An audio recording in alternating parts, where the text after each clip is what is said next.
In the MLB Hall of Fame, there's a special place for catchers who have etched their names into history.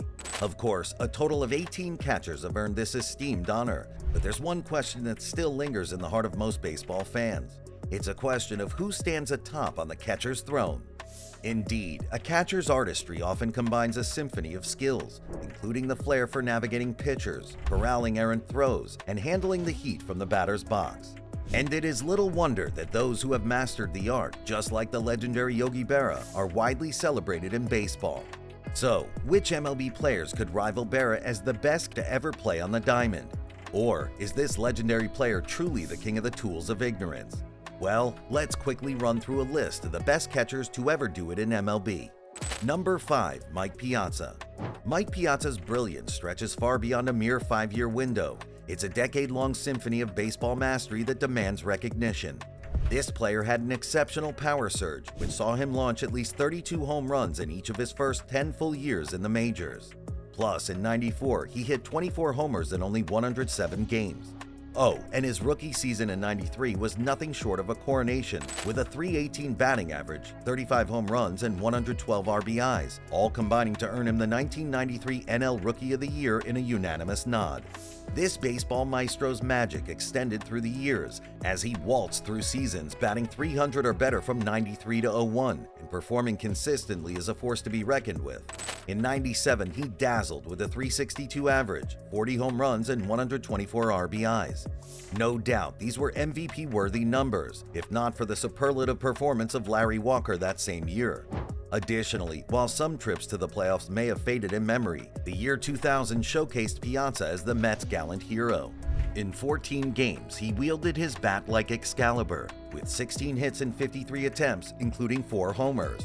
Moreover, his postseason symphony crescendoed in a .302 batting average and a resounding OPS of 1.045. This man was just magical. Number 4. Ivan Rodriguez. From '93 to '07, Ivan Rodriguez, also known as Pudge, was a model of consistent excellence. Picture this: every season within this time, he had a batting average of .273 or better and a minimum of 10 homers. Behind the plate, he showcased a cannon arm, deterring would-be base stealers with 661 caught stealing and 90 daring souls picked off for venturing too far from safety.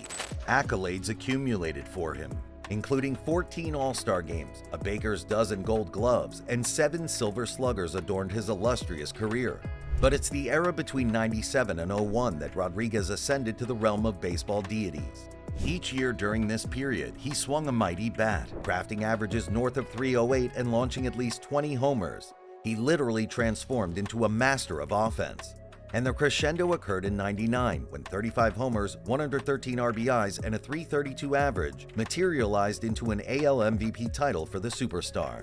Defensively, Rodriguez was the guardian of the base paths too. He was a sentry with a catch-and-throw mastery, and between '97 and '01, he denied 55.9% of base stealers, leading the AL in caught stealing percentage throughout this spectacular quintet of seasons. There's no doubt that this player's a legend, and he definitely deserves a spot on this list. Number 3. Gary Carter. Gary Carter danced on the edges of greatness throughout his illustrious career, but somehow he always played second fiddle. His rookie brilliance in 1975 set the stage for what would turn out to be an illustrious career, as he only narrowly missed the NL Rookie of the Year crown. From 1980 to 1986, Carter crafted a mosaic of consistency, ranking top 6 in the NL MVP vote 4 times, even though the top podium eluded him all these times. However, the absence of statistical crowns doesn't overshadow Carter's steady brilliance. A maestro of B+ and A- seasons, he flexed his offensive prowess with 9 campaigns boasting 20 or more homers and eclipsing the 100 RBI mark, a feat he accomplished consecutively from '84 to '86.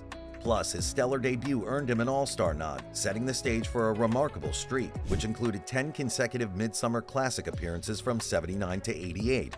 Also, while his caught stealing rate stood at 35%, he had a cannon arm, thwarting 810 base stealers, which is the highest tally among his catching peers on this list. Across 3 Octobers, this master of the diamond's bat wove a tale of clutch performances, leaving an indelible mark behind him. In 1981, which was Carter's postseason debut, he boasted a scorching .429 average and smacked 2 crucial homers for the Montreal Expos. However, it was in the magical 1986 World Series that this star player's legend reached its pinnacle. His bat thundered in Game 4 with 2 memorable home runs, sealing a vital victory. And in Game 5 of the NLCS, he etched his name in history with a 12th-inning walk-off single, which, on its own, is a testament to his flair for the dramatic. The climax, however, occurred in Game 6 of the World Series. Carter's pivotal 2-out single ignited the 10th-inning rally, laying the groundwork for the infamous Bill Buckner error and the Mets' coronation as champions. This man was simply on another level. Number 2. Johnny Bench. In case you didn't know, the Big Red Machine was anchored by a force named Johnny Bench, who was an irreplaceable heartbeat of the team behind the plate. Emerging as the National League Rookie of the Year in 1968, Bench embarked on a staggering streak of 13 consecutive All-Star appearances.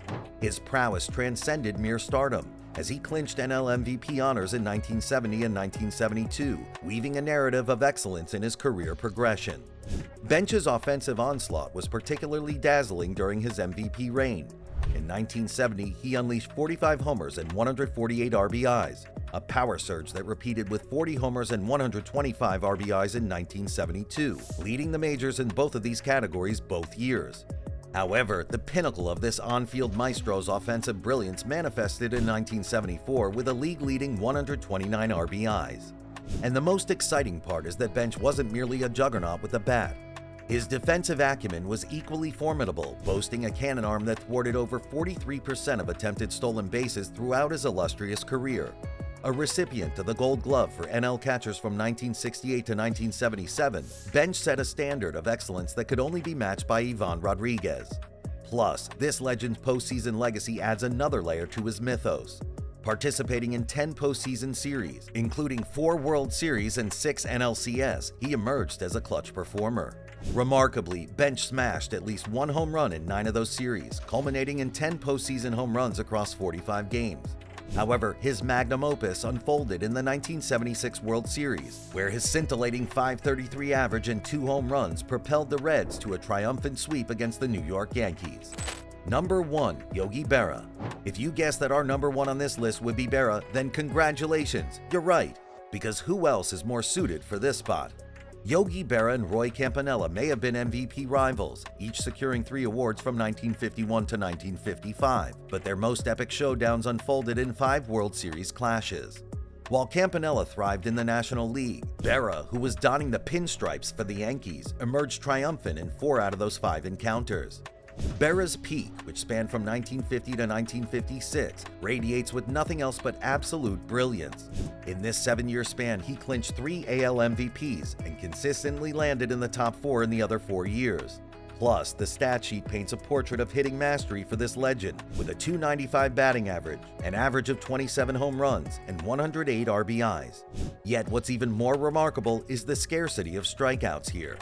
Across 4,272 plate appearances during this golden era, Berra defied the era's penchant for whiffs, registering only 166 strikeouts, an extraordinary feat of contact that set him apart from most other players. But that's not all.